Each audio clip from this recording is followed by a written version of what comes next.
পজটা না থাকতো তাহলে তাহলে আরো এখন বেশি আপনারা খুশি হতাম। দীর্ঘ কত বছরের অপেক্ষার পর এই ইন্টারভিউ দিলেন? 2007-এ 2007-এ আপনাদের পিটিশন ফাইল জি করা হয়েছিল। নিয়ার অ্যাবাউট 20 ইয়ার্স জি অপেক্ষার পর এই সফলতা। বললো আপনাদের সাথে আমার সাক্ষাৎ খুব ভালো ছিল, আমরা স্যাটিসফাইড। আমরা তো এখন ভিসা পজ আছে দেখে আপনাদের ভিসা দিতে পারছি না, ভিসা পজ উঠে যাবে Withdraw তখন হবে। আমরা আপনাদেরকে ইমেল করব। আপনারা যারা ইউএস এর ফ্যামিলি ইমিগ্রেশনের F1, F2A, F2B, F3, F4, IR1, CR1 বা IR5 ক্যাটাগরিতে ইন্টারভিউ ডেট পেয়ে অপেক্ষা করছেন ইন্টারভিউ দেওয়ার জন্য, তো তাদের মনে অনেক শঙ্কা বা সংশয় আছে যে ইন্টারভিউতে আমার কি কি ডকুমেন্ট দেখবে বা কি প্রশ্ন করতে পারে, কিভাবে সেটার আনসার দিব। আপনাদের সাথে সবসময় আমি চেষ্টা করি যে একদম লেটেস্ট ইন্টারভিউর এক্সপেরিয়েন্সটা শেয়ার করতে, যাতে আপনারা একদম ক্লিয়ার ধারণা পান। চলুন শুরু করা যাক। তার আগে বলে নিচ্ছি, যারা আমাদের চ্যানেলে নতুন বা আমাদের চ্যানেলটি এখনও সাবস্ক্রাইব করেননি, please hit the subscribe button. যারা অলরেডি সাবস্ক্রাইব করেছেন তাদেরকে অসংখ্য ধন্যবাদ।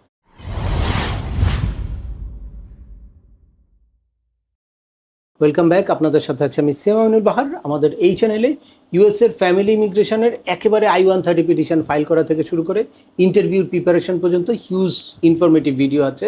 আপনারা যারা যেই টপিকসে ইন্টারেস্টেড দয়া করে ওই রিলেটেড সকল ভিডিওগুলো দেখবেন এবং ছোটোখাটো প্রশ্ন থাকলে ভিডিওর নিচে কমেন্টস করবেন। আর তারপরেও একান্ত কোনো ব্যক্তিগত পরামর্শ বা আমাদের কোনো সার্ভিস নিতে চাইলে ডিসক্রিপশনে থাকা হোয়াটসঅ্যাপ নম্বরে অ্যাপয়েন্টমেন্ট বুক করে সরাসরি যোগাযোগ করতে পারেন।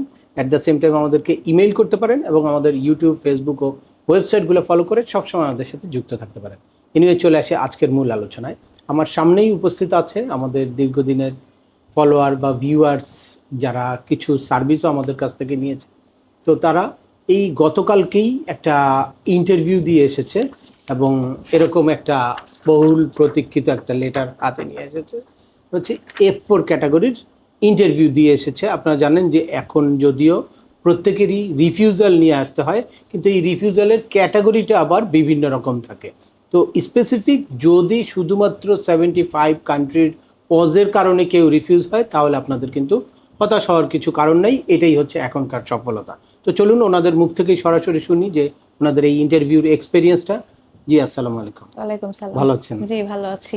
দীর্ঘ কত বছরের অপেক্ষার পর এই ইন্টারভিউ দিলেন? 2007-এ 2007-এ আপনাদের পিটিশন ফাইল জি করা হয়েছিল। That's mean near about 20 years. জি হ্যাঁ, লং টাইম। এখন যেহেতু 26 2026, তার মানে 19 ইয়ার্স অপেক্ষার পর এই এই সফলতা। ইন্টারভিউ, এই সফলতা। তো যদি এই পজটা না থাকতো তাহলে তাহলে আরো এখন বেশি আপনারা খুশি হতাম। একদম যেতে পারতাম। ভিসা পেয়ে যেতেন হয়তো 5-7 দিনের মধ্যে, তারপরেই প্ল্যানিং করতে পারতেন। আশা করি আমরা এই পজটা খুব শীঘ্রই উঠে যাবে। তো সুতরাং আপনাদের তো আমাদের ইন্টারভিউ ছিল আপনার 21 তারিখে। কিছু আমার একটু সমস্যা ছিল আপনার এখানে এসে, তো সেগুলো করলাম।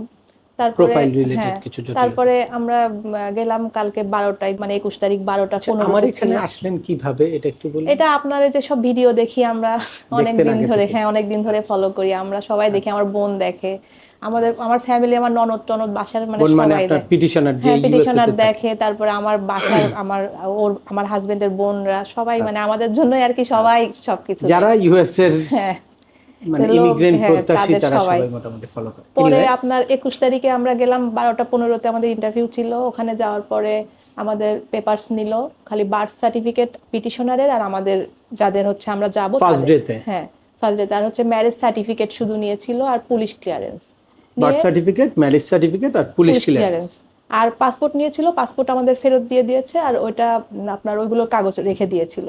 পরে আমাদেরকে কিছুক্ষণ পরে কথা বলে আমাদেরকে একটা অ্যাপয়েন্টমেন্ট লেটার দিল, দিয়ে আমাদেরকে ওথ নেওয়ালো যে, তারপরে ওথ নেওয়ার পরে আমাদের বললো যে আপনারা এখন চলে যান, কালকে 7:30টায় আপনারা আবার আসবেন। আপনাদের ফাইনাল ইন্টারভিউ। হ্যাঁ আগামীকাল।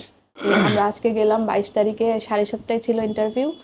তো যাওয়ার পরে আমাদেরকে প্রথমে ওই গেলাম, যাওয়ার পরে অ্যাপয়েন্টমেন্ট লেটারটা জমা দিলাম। তারপরে আমাদের যখন ডাকলো, ডেকে আমাদের শুধু জিজ্ঞেস করলো কোনো কাগজপত্র কিছু লাগে নাই, কারণ আমাদের সিআইকে সব আপলোড করা আছে, অন্য কিছু লাগে নাই। যাদের হয়তো প্রয়োজন হয় দেয়া নাই, তাদেরকে কিছু লোকের কাছ থেকে নিয়েছে। হ্যাঁ, আর আমাদেরকে খালি বললো যে আপনাদের কালকের যেই কাগজপত্রগুলো নিয়েছিল ওইগুলো কি ফেরত দিয়েছে? হ্যাঁ ওগুলো আজকে ফেরত দিয়েছে। আজকে ফেরত হ্যাঁ দিয়েছে। আজকে ফেরত দিয়েছে।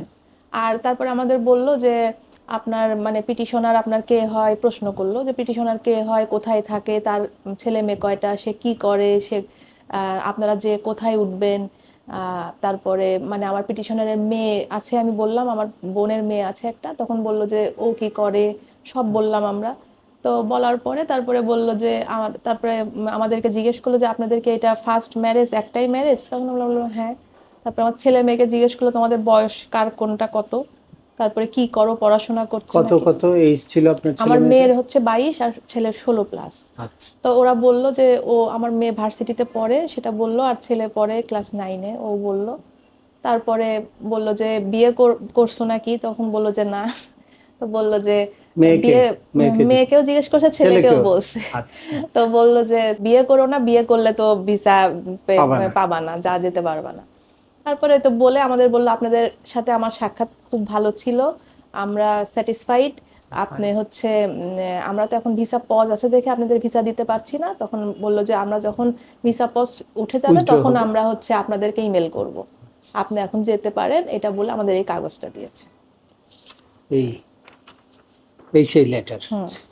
দ্যাটস মিন আমরা এই আজকের ইন্টারভিউ থেকে বুঝতে পারলাম যে মেইনলি ওনাদের ফোকাসটা ছিল পিটিশনারের সাথে কারেন্ট রিলেশনটা আপনার কীরকম, এইটার উপরে বেসিস করে কিছু প্রশ্ন করেছে। আমি এর আগের একটা ভিডিওতে আপনাদেরকে বলেছিলাম যে 3টা পয়েন্ট বা 3টা কনফিউশন দূর করতে হয়। এটা হচ্ছে, এক হচ্ছে পিটিশনারের কনফিউশনটা, পিটিশনারের সাথে রিলেশন, আর হচ্ছে নিজেদের রিলেশন। আমাকে একটা জিজ্ঞেস করেছিল যে পিটিশনার কবে গেছে আপনার বোন, তখন আমি ওটা বলেছি এটাও খুব হ্যাঁ ওটা ইম্পর্টেন্ট প্রথম। প্রশ্ন। তারপরে আমাকে জিজ্ঞেস করলো যে আপনার সাথে পিটিশনারের যোগাযোগ হয় কিভাবে, আমি বললাম মেসেঞ্জারে, হোয়াটসঅ্যাপে বা ফেস টাইমে। তখন হচ্ছে আমরা ওগুলো কাগজ নিয়ে গিয়েছিলাম কিন্তু ওগুলো চাই না, দেখতে চাই ওই না, আপনি আমার মুখের বলছেন কথাতেই তাতেই ওটাতে। ক্লিয়ার বুঝে হ্যাঁ বুঝে আমার মেয়ে বললো, আমি বললাম, তারপরে তো বুঝে গেছে। কিছুই ছবি টবি আমরা বের করে রাখছিলাম কিন্তু ওগুলো কিছুই চায় নাই পরে। লাস্ট কয়েকটা ইন্টারভিউর এক্সপেরিয়েন্স থেকে আপনাদের কাছে এই জিনিসটা ক্লিয়ার হয়েছে যে পিটিশনারের সাথে আপনার কারেন্ট রিলেশনটার দিকে ওনারা এখন অনেক বেশি সিরিয়াসলি আসলে কোশ্চেন করছে। অ্যাট দ্য সেম টাইম আরেকটা জিনিস হচ্ছে যে নিজেদের মধ্যে সম্পর্ক, পারিবারিক যেই সম্পর্কটা মানে মেইন অ্যাপ্লিকেন্টের সাথে অন্যান্য বেনিফিশিয়ারির রিলেশনটা, এইটা হচ্ছে বিয়ের মাধ্যমে যেহেতু, তো ম্যারিজ ডেটটা বা ম্যারিজ সার্টিফিকেট নিকানামা তো অবশ্যই জমা দিতে হয়। তো ম্যারিজ ডেটটা দেখা যায় যে হাজব্যান্ডকে জিজ্ঞেস করতে পারে যে আপনার ম্যারিজ ডে কবে বা আপনাদের কবে বিয়ে হয়েছে। তো সেক্ষেত্রে ডেটটা স্পেসিফিক হাজব্যান্ডের বলতে হবে, মানে মেইন অ্যাপ্লিকেন্টের স্পাউস, এবার হাজব্যান্ড হোক ওয়াইফ হোক যেই হোক তাকে এই প্রশ্নটা করতে পারে। আর ছেলে মেয়েদের ক্ষেত্রে যদি মানে ছেলেমেয়েরা বেশি বয়স হয় তখন একটা কনফিউশন থাকে যে কোনো রকম কোনো ডেট চেঞ্জ হয়েছে কিনা, ডেট অফ বার্থ চেঞ্জ করে কেউ বয়স কমিয়েছে কিনা, এই একটা কনফিউশন থাকে। আরেকটা কনফিউশন থাকে হচ্ছে সে কি ম্যারিড কিনা। যদি সে ম্যারিড হয় তাহলে ইনএলিজিবল, আর সে যদি অ্যাজ পার সিএসপিএ 21+ এজ হয় তাহলেও সে ইনএলিজিবল। দ্যাটস ওয়াই ওই জায়গায় কেউ কোনো ইনফরমেশন হাইড করছে কিনা এই জিনিসটাও তাদের কনসার্ন থাকে। তো এই পয়েন্টগুলোতে আপনারা যদি ক্লিয়ারলি আনসার করতে পারেন বা স্বতঃস্ফূর্ত আনসার করতে পারেন তাহলে কোনো রকম কোনো কনফিউশন তৈরি হবে না, আপনারা সাকসেসফুলি আপনাদের ইন্টারভিউটা দিতে পারবেন। তো আরেকটা জিনিস আপনাদের সাথে ক্লিয়ার করব হচ্ছে যে কারা এখন ইন্টারভিউ ডেট পাচ্ছে, এইটা আপনাদের অনেকেরই, যে ওনাদের কেসের হিস্ট্রিটা যদি শুনেন। তো আপনাদের কেসটা হচ্ছে পিটিশন ফাইল করা হয়েছিল 2007-এর জুনে। জি। ডকুমেন্ট কোয়ালিফাই কবে হয়েছিল? হচ্ছে আপনার 2022 জানুয়ারিতে। আপনারা জানেন যে এখন 2022-এর মার্চ পর্যন্ত অলরেডি ইন্টারভিউ লেটার ইস্যু হয়েছে। তো ওনার হচ্ছে জানুয়ারিতে যেহেতু ডকুমেন্ট কোয়ালিফাই হয়েছিল, দ্যাটস ওয়াই উনি এই কিউতে ইন্টারভিউ ডেট পেয়েছে। তো আপনাদের যাদের এই 2021-এর মার্চ বা এর সামনে ডকুমেন্ট কোয়ালিফাই হয়েছে তারা কিন্তু এখন একদম প্রথম সারিতে আছেন। তারা সবসময় আপনাদের ইন্টারভিউর আপনাদের মেইলটা চেক করবেন, যে কোনো সময় আপনাদের কাছে ইন্টারভিউ লেটার আসবে।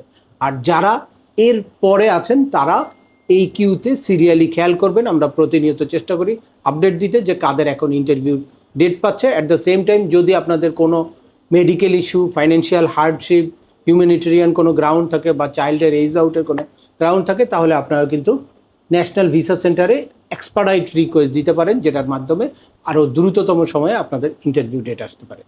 তো আজকের ভিডিওটা আর দীর্ঘায়িত করছি না, আশা করি এই ভিডিও থেকে আপনারা ইউএসএর F4 ক্যাটাগরির ইন্টারভিউ রিলেটেড একদম লেটেস্ট একটা আপডেটেড ইনফরমেশন পেয়ে গেছেন। তারপরেও আপনাদের যদি এই সংক্রান্ত কোনো রকম কোনো প্রশ্ন থাকে অবশ্যই আমাকে কমেন্টস করে জানাবেন। আর ভিডিওটি ভালো লাগলে বা তথ্যবহুল মনে হলে লাইক দিয়ে আপনার বন্ধুদের মাঝে শেয়ার করে দিবেন যাদের এই ইনফরমেশনগুলো অত্যন্ত প্রয়োজন। আবার দেখা হবে নতুন কোনো গুরুত্বপূর্ণ তথ্য নিয়ে। সে পর্যন্ত সবাই ভালো থাকবেন, সুস্থ থাকবেন এবং আমাদের চ্যানেলের সাথেই থাকবেন। আল্লাহ হাফেজ।